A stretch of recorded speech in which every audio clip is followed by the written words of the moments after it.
crazy awesome. Oh, she's amazing. She's crazy awesome.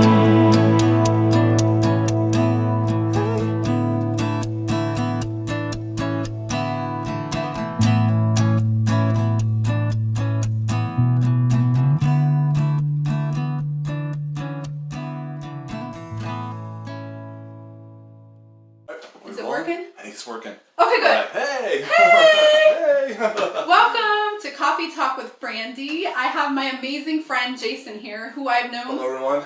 for, I don't know, probably over 30 years. Well, let's put it this way. I'll be 46 next month, and I met you when I was 19. Right? I think I just turned 19. So what? Yeah, close. Oh, you know. my gosh. Yeah. Well, cheers. Yeah, cheers. Yeah, been Yeah. a while. Been a while. It's been a really long time.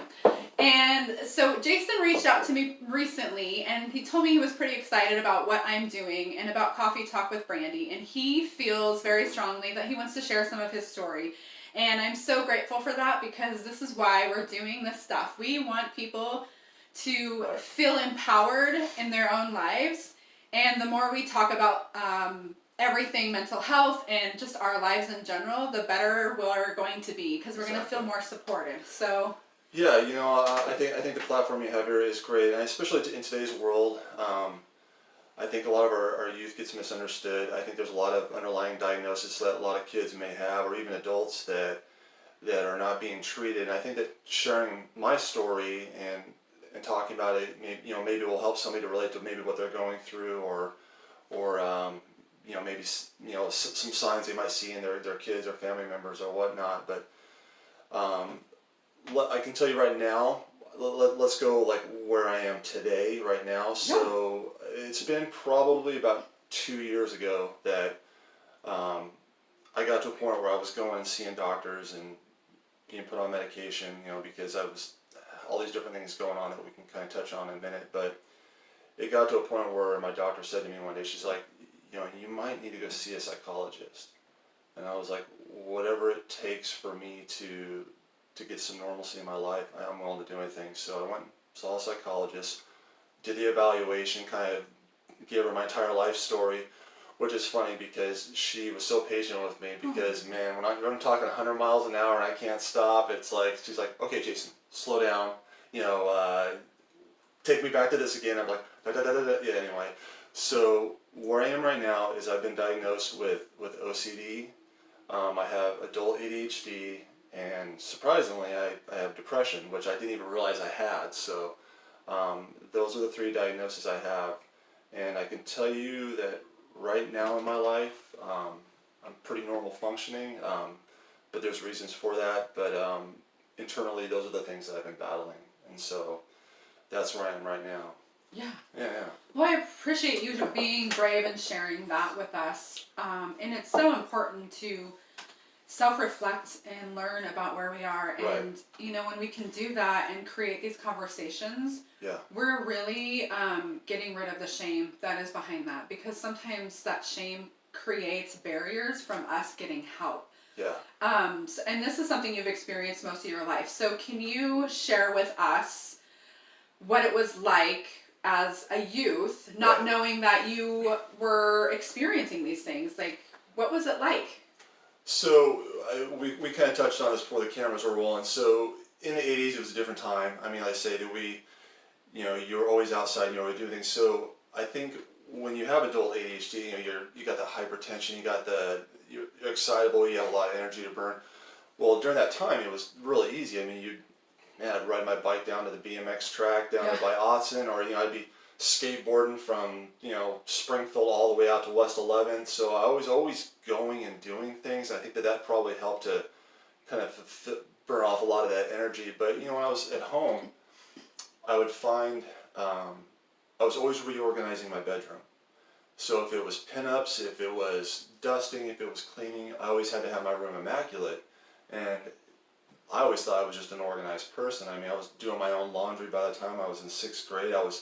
My grandma would laugh because I was even folding my own underwear. It was just like, it was like, I was like, I knew how to separate the lights from darks. But what it is, your gears are always going, and it never stops. I mean, my problem was, I could walk into my room and it could be perfect, but in my mind there was always something wrong. Something was out of place. My mood would change that up. If I came home and I was in a bad mood, that bad mood would reflect in my surroundings. So then I would have to reorganize my surroundings to, take away the thought of how I was feeling at that time and what was going on around me. So I was always changing my room around and changing my environment, or even changing things I was doing daily in my life, because I was constantly restless and never satisfied. But I would go to school, and I think this is one of the things a lot of parents, when they have kids that have either they're dyslexic or have adult ADHD, looking back at that time, one of the things that I can tell you, I could be sitting in class and it was like the teacher was talking to me, but it was like tunnel vision, or like it was like going in here and went out the other. Because when you're sitting in that class, you're looking at every person that's around you, you're looking at everything that's on the wall, you're looking at the clock, your mind is hypersensitive to every single thing that's going on around you, so you can't focus on that because you're focused on everything that's happening. Yeah. Can we hold that thought for just a second? Because Yeah. I would love to expound on that for just a second. Yeah. Because so often we label children that they're just bad. We Yeah. say that they're just being defiant. Right. So when we start to shift that lens to it sounds to me like there's just so much sensory overload. There's so Yeah. much sight, sound, smells, hearing, everything. There's so much going on. Right. And the inability to sit there and focus is just not present. And that's not because you're a bad kid. That was because your brain is different than somebody else's brain who can sit there and focus. So if we look at it from a skill to be built, those are skills to be built. And, if we just learn to support our youth and our whole culture in general, that he wasn't being a bad kiddo. He was struggling trying to focus. So thank you for sharing that, and go ahead and explain more of what it was like. And Well, and I think that's when your kid comes home, and it's funny, you look at, like, if they have a peachy, and or you open up their notebook and it looks like they've been drawing or this and that. Well, it's because what you're trying to do is you're trying to divert that into something that you can focus on. And for me, I was that kid. I could sit there and draw on a piece of paper for an hour, different designs, different things, because it was allowing me to focus in that moment where I couldn't focus on everything that was going on around me. So when you were drawing, were you able to also hear more what the teacher was saying in that moment? Which is crazy. In some ways, yes. I even find, like, today, like, even when I'm at home, if I'm working on something, I have to have music on in the background. It's almost like a secondary thing to kind of, like, if your mind is focused on 20 different things in that moment, but you're trying to focus on this one thing, it's almost like it allows me to focus on 2 things instead of 20.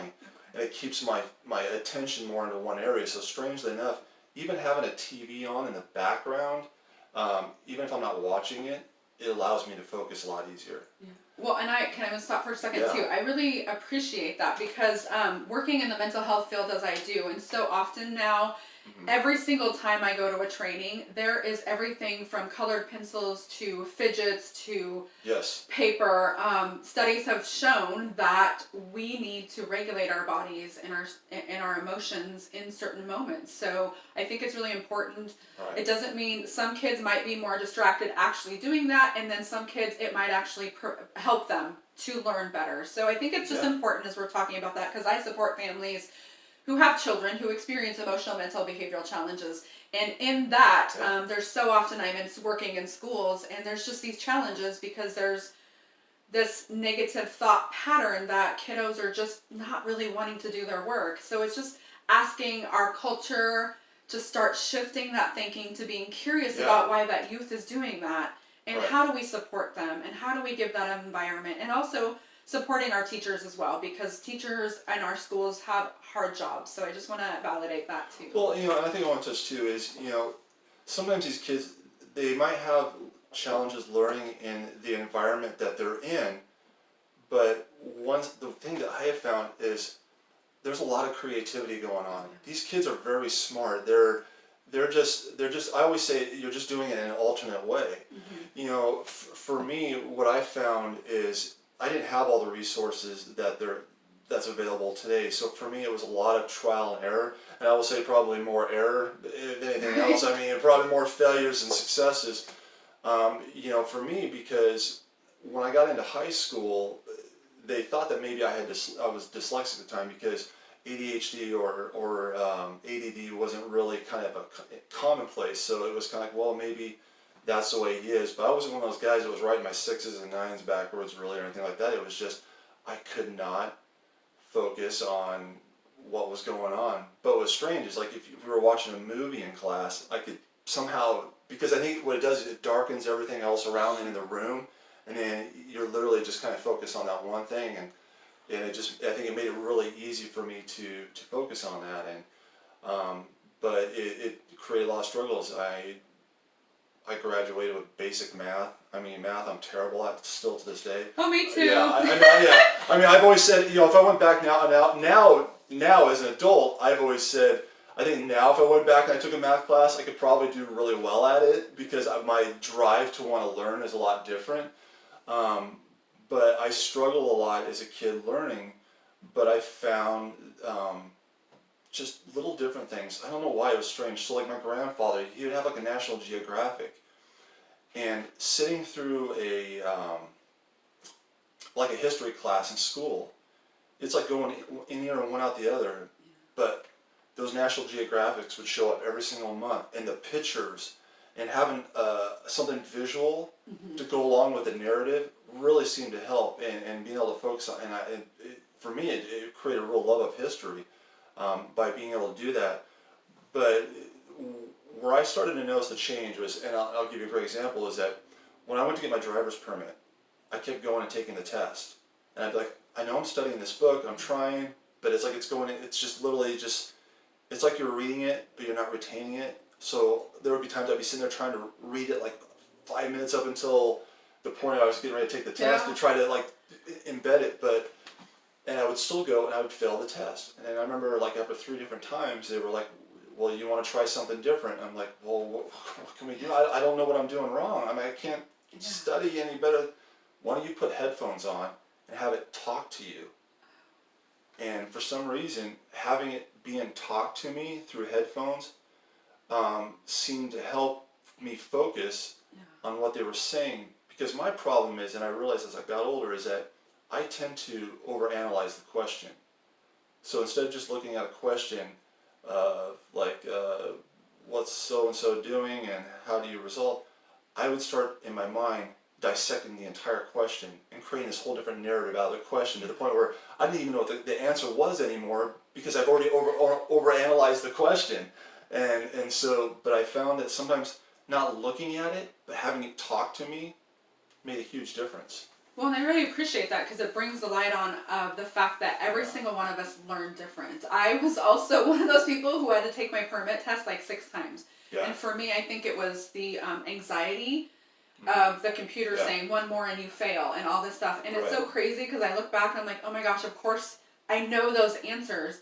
But then, and I won't go too much off on a tangent, but... No, that's all right. Well, because I want to focus on this. That's what we're here for. But, right? I know, right? But I was just thinking, there's so many of us who go to school, and if anybody has experienced a trauma or an adverse experience, and I'm not saying that you did, I'm just saying for me in my own life, we go to school, and if we're in a different place of survival, the ability to learn is not there. And so for me, I got good grades, but let me tell you, I did not learn much of jack crap in school. Like, I didn't. Where my learning has come from is now as an adult, so being able to harness that. Can I ask a question before we move forward to where you're at now? Again, getting there. What were the feelings behind all of the stuff that you were experiencing? Like, did you feel accepted? Did you feel loved? Did you feel isolation? Like, what were you feeling in those moments, and what was it like for you? For me, let's just start in I call it the physical presence. I always felt like I was slightly an outsider. One, because growing up, I was the tallest kid in my school. You know, I was made fun of a lot for being tall. I mean, every tall name you can think of, possibly imagine. If it was somebody from a movie to this and that, I got called it all. And how I got through that, I think it's different for everybody. For me, I just chose to not always make it all personal. Yeah. And I think as I got older, I chose to see my height as an asset as opposed to being negative, and I think changing that. Which it is. Can I just say, before we started this, he changed my really tall lights, so thank you. I appreciate that. When I was younger, I was listed at 6'8", but I like to say I'm 6'8" and shrinking, so I'm probably closer to about 6'7.5". But you know, the things about what I was doing at that time, you know, I was really into music. I would say I was probably a closet nerd on the inside, trying to be somebody I wasn't. That's one thing I've always said, that especially these last few years, is there was a point where I woke up and I said, I'm tired of living the life of somebody else, and I need to start living the life that who I am. Who is Jason Stratton? You know, it's like, but part of that too was just those things of being made fun of. I struggled with the stress of feeling like a failure. What was wrong with me? Why am I this way? Why am I having a hard time with tests? Why can't I focus? And it wasn't, you know, I was raised by my step grandparents here in Springfield, you know, and my grandfather worked up in the woods. I mean, he was gone at 5 a.m. and didn't come home till after dark, because, you know, he's up there as a grader operator. And my grandmother worked morning shifts at the local nursing home there off Centennial, and they would both come home tired. And so it was hard for them to want to sit down, especially at that age when their grandparents want to sit down and try to do this homework with you. And especially when you can't focus, and they're kind of getting frustrated because you can't seem to be picking it up. And, you know, I think for me, I struggled with always feeling, I think a lot of it was I felt like a failure inside.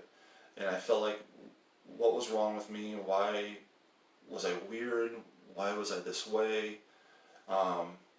You know, I felt very different from the rest of my family. I've talked to them a lot about that. You know, that even though you kind of grew up in the same household, you feel completely different. And it wasn't until I got older that I realized some of the dynamics of my life that kind of brought that to light, as far as, you know, meeting my biological father and getting to know him. And he has a lot of the same personality traits that I do. In fact, him and I have said that probably out of any of his children, him and I are the most alike. I believe that he also has a level of OCD and probably some adult ADHD that he's never had diagnosed. I think he's kind of at that age where he's just accepted the way he is, but we're a lot alike. But he's also a very strong person, and I think for me that was one thing that was internal, which I feel sad for a lot of these young kids nowadays, because they see these misgivings or these things that are going on inside of them. They don't know what's wrong, and so it's easy for them to want to give up and take the easy way out in life. And for me, I don't know why, but I just had this internal thing that always told me that life was not going to beat me. No matter what happened, no matter what I had to deal with, and I started over many times. I feel like I've lived like 9 lives already, that somehow I just had to get up and fight every single day, even though I know that, you know, maybe that day it was going to fail me, or maybe I might have some successes that day. But I think that's what always kept driving me, is whatever's wrong with me, I cannot give up. I just got to keep fighting every day. And that's kind of how I live my life. Yeah, you know, there's this shift in culture that's happening with those thought processes of what's wrong with me, and the trauma-informed lens, which I truly love, is what happened to you.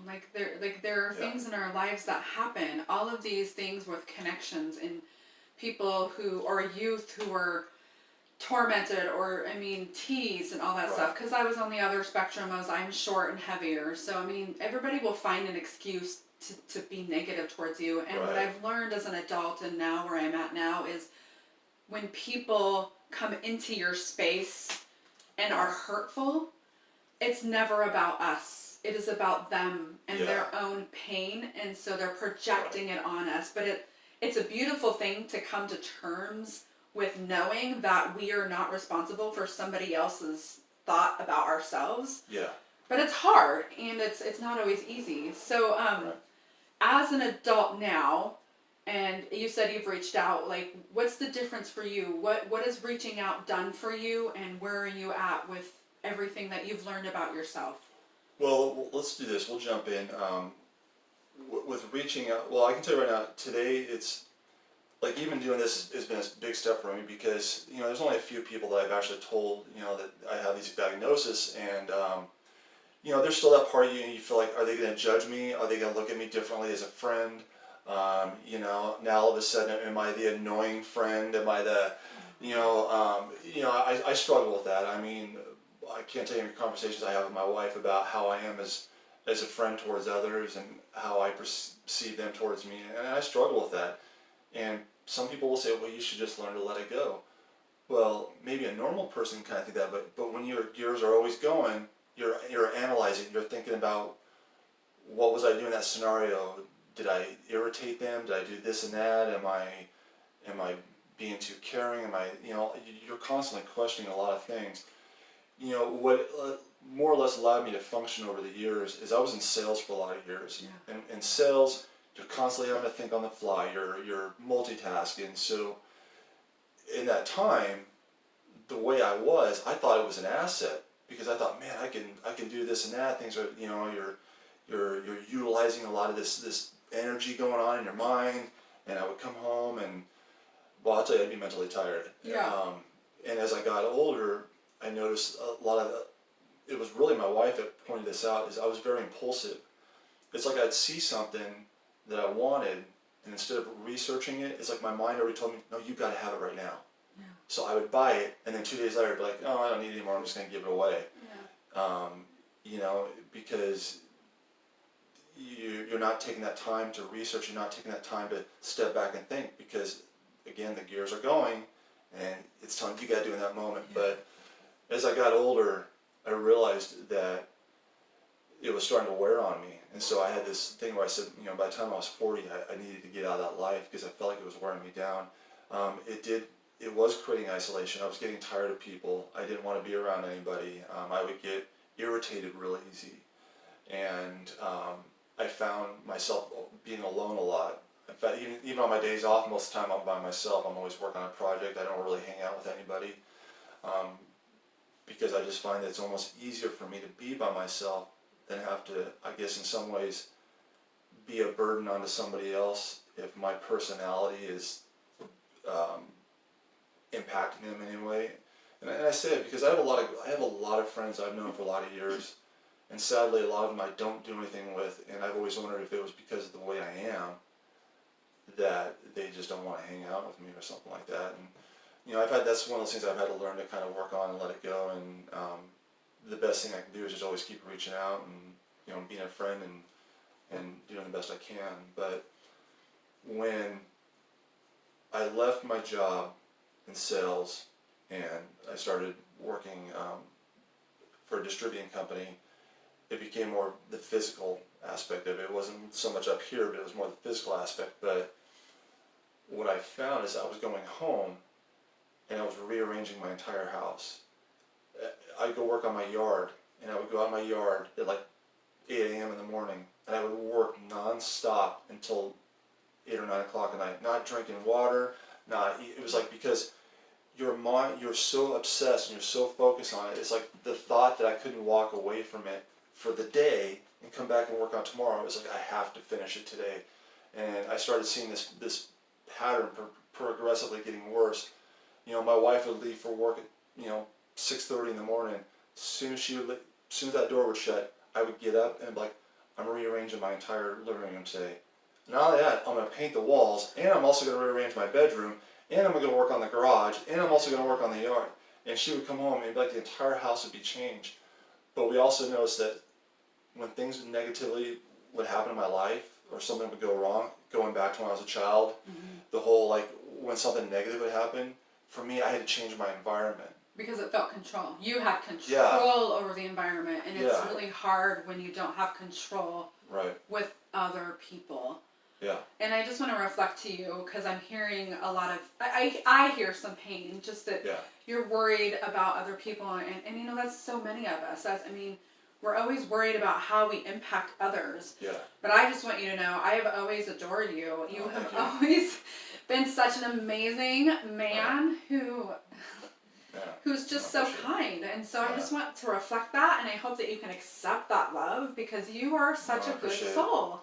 Like Thank you. you know, knowing you for so long, and as much as I have, you're always a beautiful soul, and so I'm really grateful for your courage to come on here, because I also hear you're a little bit worried too about how others might be perceiving this, Right. but I want you to know that you are going to impact a lot of people for this courageous act of just being on here. And I know that because there are other men, and I'm using a gender at this point because men also need to feel that support. Yeah, and exactly. I feel that I'm very open with gender fluidity. Obviously, I come and work in this field with knowing and accepting there's transgender and all of these kind of things. And I just want people to know, but there is still this aspect between men and women are, in our culture, we're just supported in different ways than men are, and so I really appreciate that. So we have to probably wrap up in like, I don't know how long it's been.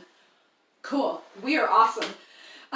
In the next couple minutes, but I just want to, like, can we talk about for a few minutes, like, what is it like now that you have reached out and are getting that support that you need for where you're at? Well, I want to touch on two last things though, because these were the two things I found that became very profound for me as far as deciding that I needed to change. One was because I keep a very organized home, I would go to somebody else's house, and I was getting this feeling from them saying something to me, like I was judging them. You know, like, oh, Jason keeps such a nice house, but then he comes to my house. Is he looking at my house thinking, I don't think that way at all. Everything that I do in my life, it's focused on my environment. I don't think about somebody else's environment. I don't think about what they're doing. I don't care. You know, the other thing was too is I used to get the saying, oh, he's high energy. And early on in my life, I thought, okay, well, that's just because, you know, I'm an outgoing person, I'm in sales. It was like, that was just the culture. I thought maybe that's just why that was. But it wasn't until somebody said that to me a few years ago that it just got to me. And it made me feel like, high energy, does that mean I'm annoying? Does that mean I'm irritating? Does that mean I'm too much for him? I wear him out? I mean, all of a sudden it just started going through. And so when I finally went back to the doctor and she recommended seeing a psychologist, I went in and like I said, they kind of go through your whole life history and then they base the diagnosis. And so she ended up putting me on medication for initially the OCD and the adult ADHD, and it completely changed my life. And some people are they're real hesitant about medications, but I say if you go to the right doctor and you get the right diagnosis, it will change your life. Yeah. I go home, I go to bed with my wife. It used to be I would stay up for hours long after she went to bed. I can sit down and watch TV with her and not feel like I'm having to go do the dishes or go vacuum or go fold clothes or do all these things because I'm so restless that I can't even sit down. I mean, I couldn't even sit down and read a book. And what it did is it brought me from this down to a more normal level so I could talk to somebody a little slower. I could look them in the eye instead of, you know, my wife would tell me all the time, well, you don't always look people in the eye. And I was like, I never noticed that. I think it's because it's almost like I had to look away to process what they were saying, because naturally you're trying to fix the problem. It's almost like the gears are also you're trying to solve the problems in their conversation, so you're already thinking ahead of them. Yeah. And you know, I had that problem too, and it's completely changed my wife. My wife will say right now she thinks she has a whole new husband. But you know, counseling has also helped that. You know, I had to learn to kind of take a look at my life as a whole and restructure how I am. But it's all been for the better. You know, I tell people all the time, you know, you know, I like all the kind of words that you were saying earlier. You know, I do feel like when I have friendships, you know, my friendships, you know, my friendship towards my friend is very genuine. I very much care about my friends. You know, and those relationships are important to me. But I also believe that your environment and who you choose to socialize can also help to I guess create a more healthier mind. So a lot of when I made those life changes, I also started, you know, I thought about my own family. And sadly, I've said this too, that sometimes I think with a lot of people, when they don't get help or they're stuck in this environment, this is one thing I've learned to tell people is that you may be a product of an environment, but you are not stuck in that environment. Yes. You can choose to change your life. You can if you want to move on, start somewhere new. If you want to change who you are not stuck being in that position. You can be anything you want to be. And for me, sometimes with family is sadly they can be very positive, they can be very toxic. Yep. And one of the things I had to learn to do is I had to learn to create an arm's length and say I'm only willing to deal with so much, because sometimes those problems with somebody whose gears are always turning, you start to overanalyze. You want to start fixing. You want to start doing it, and I couldn't do it mentally. I just could not do it anymore. So, I've had to learn to embrace those that are positive in my life, and then kind of step back from those that are negative in my life. And that comes with friendships too. I have a lot of great people in my life, but those that were very negative, I had to one day learn to say, I gotta let you go. Yeah. And some people are like, well, how can you do that? Because if they're holding you back in life, how can you move forward? There's a lot of other great people out there that you can meet, and so that's one of the things I had to change. Is I just started changing my entire environment, my entire life. So I've learned to simplify things, and I found that has given me a lot of peace in my life. I don't get caught up in the politics. I don't get caught up with what's going on in the world. I focus on my home, my job, my daughters, and I start there, and then I keep kind of that bubble to a degree, and it keeps my life very simple and very peaceful, and it helps. I think that's what helps with that too. I love that, and I love what you said about the environment. So, as you know, Brandy, I always ask questions here. I'm talking about myself in the third person. That's kind of funny. Yeah, tell us about Brandy. But I'm just laughing at that because I'm silly. We were talking about the third person the other day and referring to yourself in that. But I like how you say about the environment. So my question to those viewing this episode is, are you in an environment that is conducive for your growth? Are you in an environment where you're in relationships where you feel seen and heard, validated, yes, accepted, and loved? And if you're not, as Jason said, you have the power to change that. You just have to figure out where you want to go. So I think that's so empowering. And I want to touch on, I know it's getting long, guys, so hold on here, but... It's okay if it's long. It's okay if it's long. If the story's good, it's long. It's okay. Right? Stick with us a little bit longer. All right? I love that. I know we're in a short-term society, but listen, this is all good stuff. So it is good. Well, yeah, I think about in my job, I meet people where they're at, and that means wherever they want. Like if somebody is seeking medication to get help, like whatever you want, it is completely okay. I just want you to know that there's some new technology that's available, which you might not hear this at your doctor's office, which is kind of crappy. So you've heard it here is at least here in Lane County, Oregon, and it might be all over, I don't know. But there's actual genetic testing that you can do that will show which medications might be better for your body and which medications might not be better for your body. Right. And I don't know, you have to talk to insurance, but advocate if that's something you want, because as a parent, I was mortified thinking that I might choose to have my child on a drug, and I did, and I'm grateful. It's a very low dose, but it helps her with her anxiety, and so I'm grateful for things and tools. It's another tool.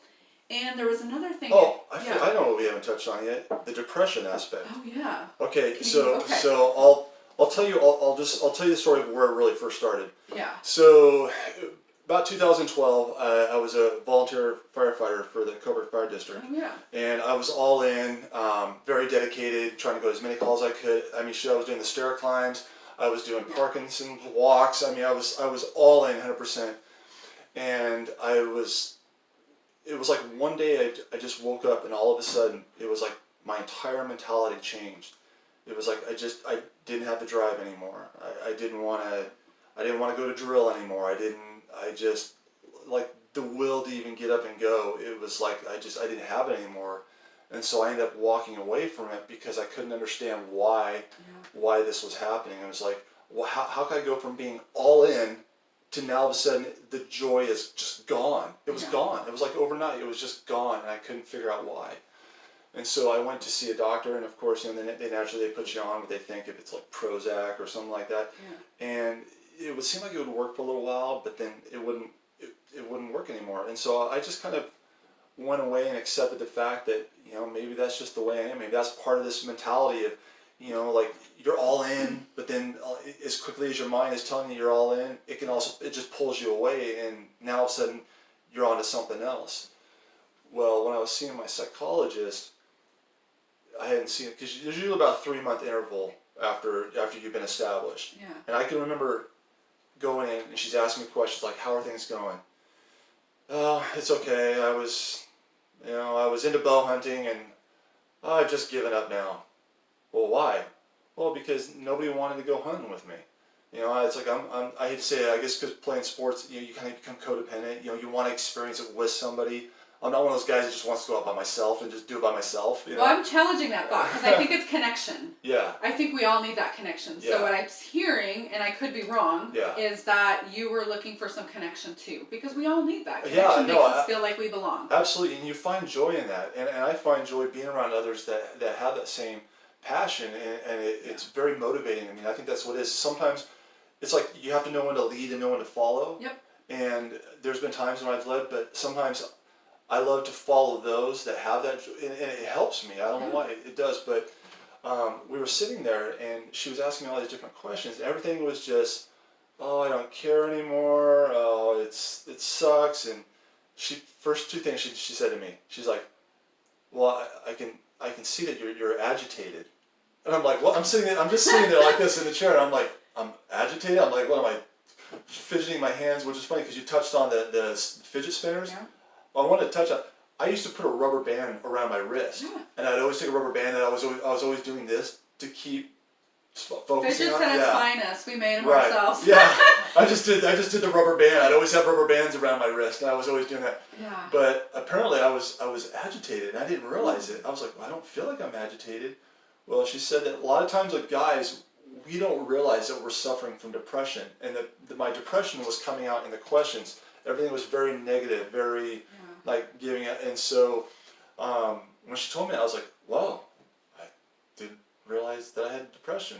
And now when I started looking back over time at the different things that were happening, I'm like, well, this makes a lot of sense now. I mean, that, where I'd be into something and I would just give up, or I would get frustrated, or I would just lose my drive, and that's a lot of depression. So I think for a lot of guys out there, if you're feeling this way, it's okay to get help, because when she put me on a medication to help with that, it's changed my entire mood.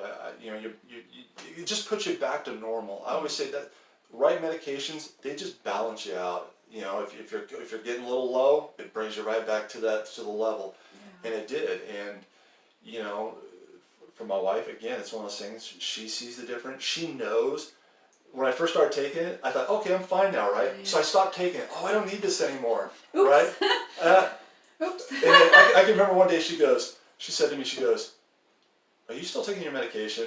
I'm like, Ooh. "Well, how can you tell?"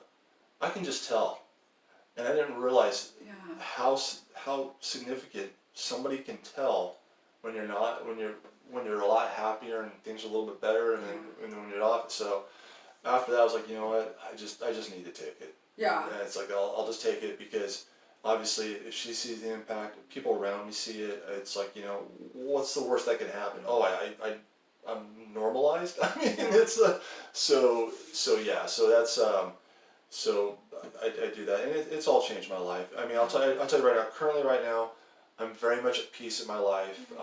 I feel very relaxed. Everything's going really well. You can have all these challenges throughout your life, but as long as you surround yourself with the right people, you get the right information, you seek the right help, you can go on and live a great life. I mean, I look forward to each day. I look forward to the future. I look forward to constantly learning and growing. I want to continue learning and learn more about myself, learn more about what I can fix to be better for not only my wife and my family, but my friends and the people around me. And and know that there's a lot of optimism out there.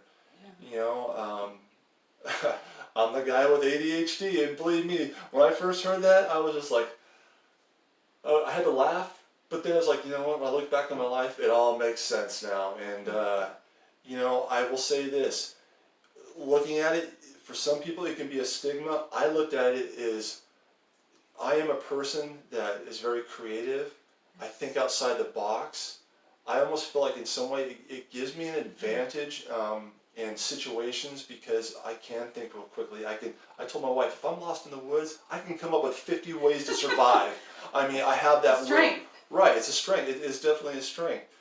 And it's learning to get in the right situation, to harness that strength in the right way. And I think that I finally figured out. It took a lot of trial and error. And again, I say I had a lot more failures than successes, but where I am right now in my life, it's, you know, I'm very comfortable with who I am and you know, the way I am now. So, and I know my wife is. She's, like I said, she feels like she's got a whole new husband. So, you know, and I'm still a work in progress. You know, we all are. I'm still a work in progress too. I have lots. And I'll say this for the guys out there or anybody listening: transparency. I think that's one thing that we're missing today in this world is being very open-minded. If I'm at work, and I always say like I'm in a bitchy mood. Yeah. Okay, there's people that can just be in that mood and they don't tell anybody why. If you and I were working together, I'd be like, Brandy, I just want to let you know, I don't know why, but I'm feeling a little bitchy today, so please bear with me. Right? You're not doing anything wrong. It's just me today. And we can all get a laugh out of it, and it's like, oh, that's just the way Jason is today, right?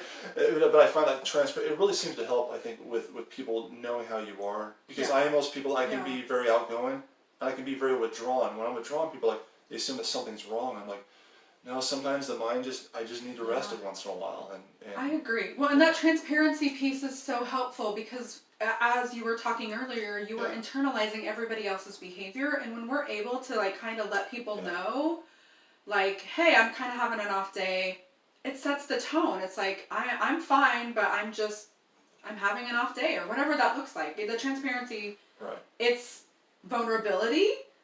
And stepping into vulnerability can be hard, so I appreciate that. Yeah, no, anytime. And again, like I say, it's, you know, you can be diagnosed I guess you talked about it as being a strength. I want to say it's like a superhero power. Yeah. That's how I see it, you know, and it's, for me now, going as I get older, it's like, okay, now how do I use this to my advantage? Now I know this way. I don't want to use it as an excuse, but how do I continue to overcome it and continue to grow and be better? And that's, again, making sure you see the right doctors, be on the right medication.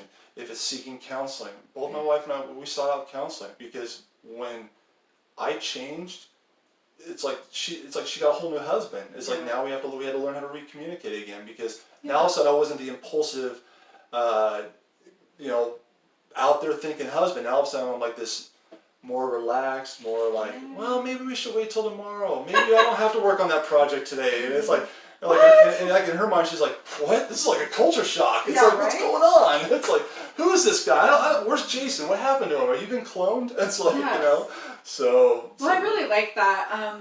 All of my life, I mean, I know I need to wrap it up because it's getting long, but we can do the live version on Facebook if you have like 20 more minutes. Well, yeah, and if anybody has questions too, you know, always feel free to reach out. I mean, it's Jason Stratton on Facebook, I think. I'll post you in that because it'll be on YouTube and then I'll post it there. Yeah, but you know, I've always been the sensitive friend growing up and oversensitive sometimes or over empathetic, and I too in the last 5 years have realized being an empath, if you want to call it that, is actual a gift because I was always.